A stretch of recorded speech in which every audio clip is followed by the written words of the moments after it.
बाजार में फिर से तेज़ी की बरसात शुरू हो गई है और मुंबई में भी कल बहुत तेज़ बरसात हुई। वैसे तो खैर तेज़ बिजली के साथ नॉर्मली शुभ माना जाता है मुंबई में मानसून का अराइवल मार्केट के लिए। इन सब पर बातचीत करते हैं। हमारे साथ इस समय बिग मार्केट वॉइसेस में पाइपर सरिता के फाउंडर एंड फंड मैनेजर अभय अग्रवाल जुड़ गए हैं। अभय जी के पास इन्वेस्टिंग में करीब 3 दशक का अनुभव है। अभय जी, गुड आफ्टरनून। क्या ये वन वे तेज़ी कंटिन्यू करेगी मार्केट में? ऑब्वियसली बीच में एक ब्रेक लगा, एक स्केयर मिला ट्यूसडे को, लेकिन उसको रिटेल ने हाथों हाथ लिया और बहुत शानदार तेज़ी आई। यहाँ से क्या व्यू बन रहा है? जी good afternoon Anuj. I think जो काफ़ी समय से हम डिस्कस कर रहे हैं अनुज शो पे, डिफरेंट शोज पे सीएनबीसी आवाज़ के, कि ये अभी भी एक बाय ऑन डिप्स मार्केट है। जो फंडामेंटल है मार्केट का वो चेंज नहीं हुआ है। इनफैक्ट इस समय मैं कहूँगा कि एफ जो डोमेस्टिक इन्वेस्टर्स हैं, हमारे रिटेल इन्वेस्टर्स हैं, और आपने खुद हाईलाइट किया है डेटा कई बार कि जो रिटेल इन्वेस्टर्स की बाइंग थी 4 तारीख को काफ़ी सिग्निफिकेंट थी, और वो इसीलिए थी कि अब जो रिटेल इन्वेस्टर्स हैं इंडिया के, अब वो वीक हैंड्स नहीं है। एक काफ़ी समय तक उनको वीक हैंड माना जाता था कि ये तो घबरा के बेच के निकल जाएंगे, ट्रेडर्स हैं, शॉर्ट टर्म इन्वेस्टर्स हैं, और इनको ये घबराएंगे और मार्केट का बॉटम बनेगा। अब वैसा नहीं है। इनफैक्ट अब पूरा जो सिचुएशन है पलट गई है। इनफैक्ट एफपीआईज हैं, मैं उनको कहूँगा, थोड़ा कंट्रोवर्शियल व्यू हो सकता है कि एफपीआईज जो हैं वो वीक हैंड्स है इस समय मार्केट में, क्योंकि ना उनमें इतनी कन्विक्शन है और काफ़ी कंसर्न्स हैं, क्योंकि उनका ऑन ग्राउंड प्रेजेंस नहीं है।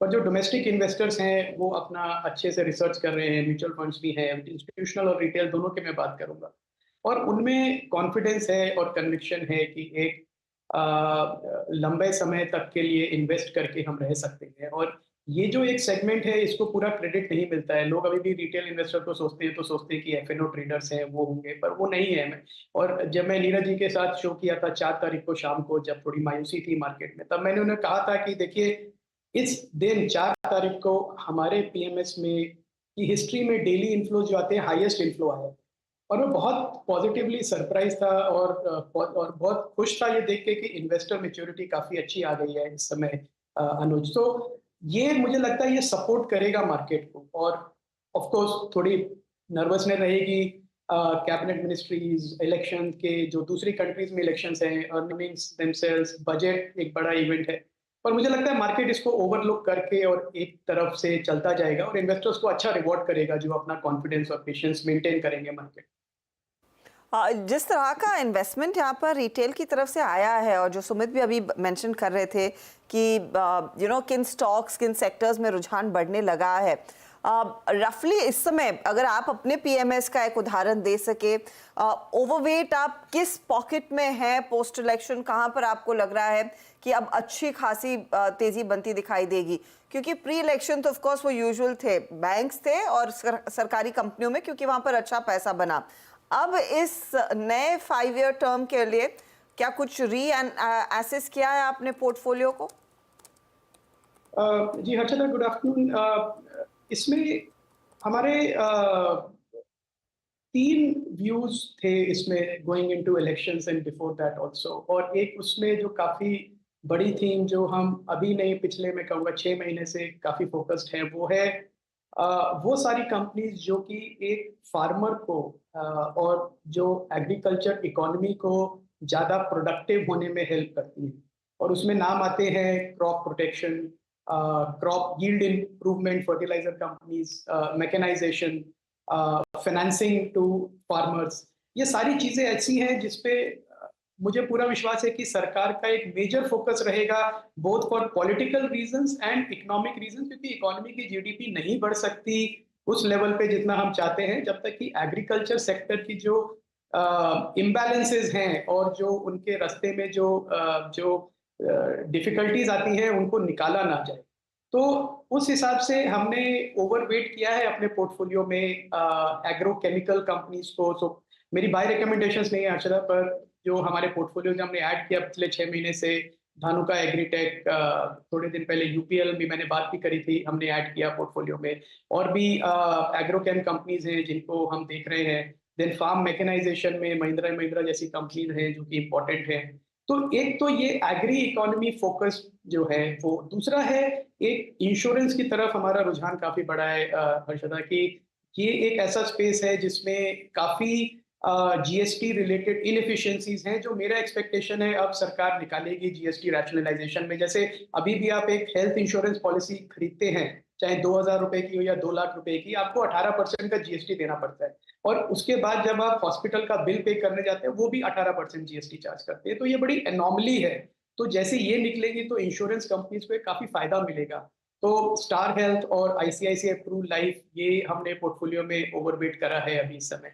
लेंडर्स से हम दूर हैं हर्षदा, लेंडर्स को हमने ज्यादा जगह नहीं दी है अभी, क्योंकि मुझे लगता है जो इनकम जो एनआईएम्स थे पीक आउट हो चुके हैं और इस समय से मार्जिन प्रेशर रहेगा इन पे। तो जो मार्केट का थोड़ा चार्म है प्राइवेट सेक्टर बैंक्स की तरफ, वो मुझे लगता है थोड़ा कम होगा अगले साल भर में, जैसे रिटर्न नहीं दिखेगी और दूसरी अपॉर्चुनिटीज लोग ढूंढेंगे। और तीसरा स्पेस नॉन फेरस मेटल है, जो कि प्ले है एक ग्लोबल नॉन फेरस प्राइसिंग की रिकवरी में हर्षदा। तो ये 3 सेक्टर्स हैं जिन पे हमारा फोकस है अभी इस समय।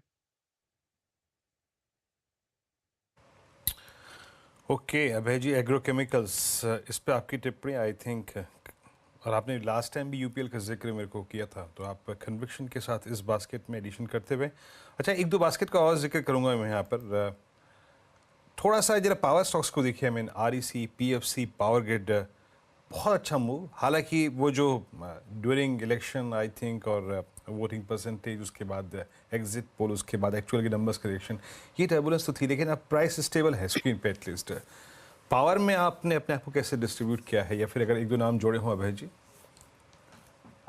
विदिन पावर से हमने पूरी एक्चुअली मिस कर दी है ये पूरा प्ले, और हमने कुछ भी ऐड नहीं किया है। तो एक मिस है, पर अगेन एक मार्केट आपको ये भी बताता है कि आपको हर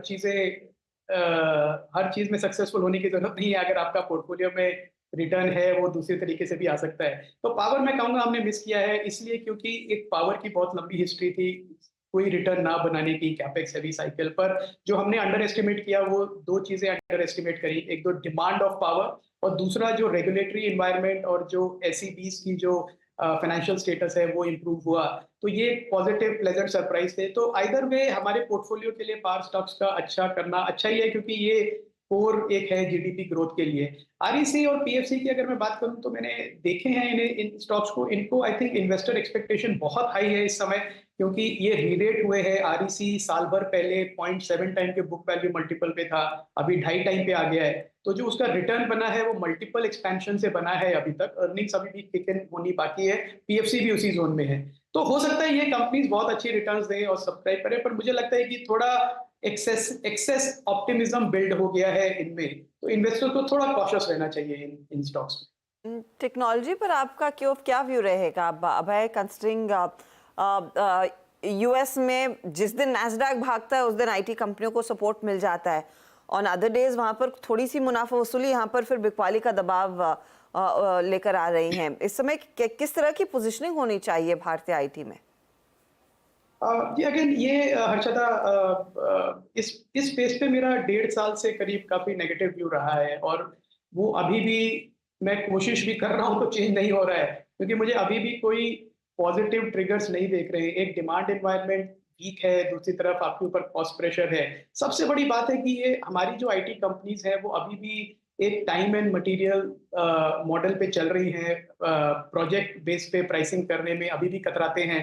तो दूसरी तरफ जैसे जैसे जनरेटिव एआई के टूल्स अवेलेबल हो रहे हैं मार्केट में, तो जो कॉम्पिटिटर्स हैं वो कम प्राइसिंग पे, लिटरली मैंने देखी है कंपनीज, हमारा एक स्टार्टअप फंड है पाइपर सरिता एंजल फंड, उसमें जो कंपनीज है वो 1/3 ऑफ द प्राइस जो बड़ी कंपनीज है हमारे उनसे सेम प्रोजेक्ट्स कर रही हैं और कस्टमर को ज्यादा कंट्रोल दे रही हैं अपने प्रोसेसेस पे।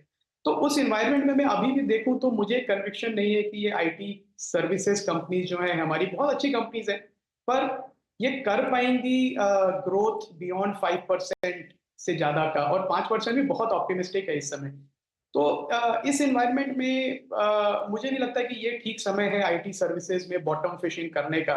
मुझे लगता है 1 साल भर में मौका मिलेगा आपको जरूर, और उस समय देखें तो बेटर रहेगा।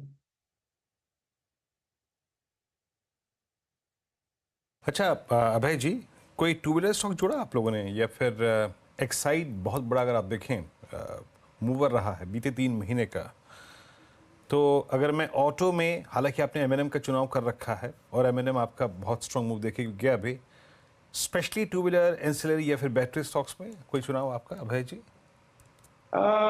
जी, जब मैं एक नीरज जी ने जनवरी में एक शो किया था आवाज अड्डा पे, मल्टी बैगर, उन्होंने रिकमेंडेशंस मांगी थी, तो मैंने जो उस समय सबसे पहला नाम सजेस्ट किया था वो था अमारा राजा। और वो हमने पोर्टफोलियो में ऐड किया था। आई थिंक वो एक बहुत छोटे समय में डबल से भी ज़्यादा हो गया है पोर्टफोलियो में।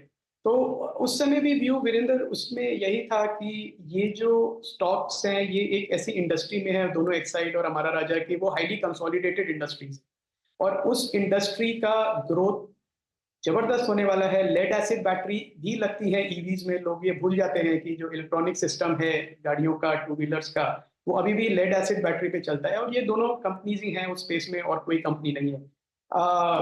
दूसरा, एक बैटरी रिसाइकलिंग का बड़ा प्ले है जो अब ये कंपनीज स्टार्ट कर रही हैं कि डिपेंडेंट ना हो बाहर के रिसाइकलिंग मटेरियल से, हम खुद ही रिसाइकलिंग कर लें।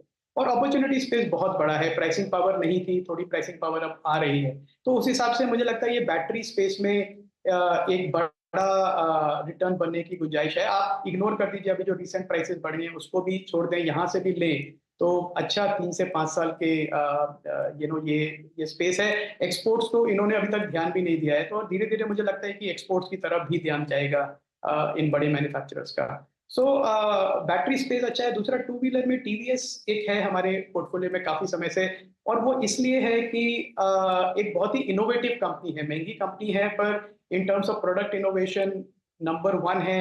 ईवी टू व्हीलर्स में चुपचाप बिना किसी के नोटिस किए नंबर 2 प्लेयर ऑलरेडी बन गए हैं आफ्टर ओला। तो मुझे लगता है कि उसमें भी वो एक लीडरशिप पोजीशन ले लेंगे अपने प्रोडक्ट्स के थ्रू। तो आई थिंक वो एक अच्छा प्ले है two wheeler. Overall two wheelers पे हमारा व्यू पॉजिटिव है। ओके, चलिए अब एक अभी जी बहुत बहुत शुक्रिया आज हमारे साथ बात करने के लिए, और आगे बढ़ते हैं अब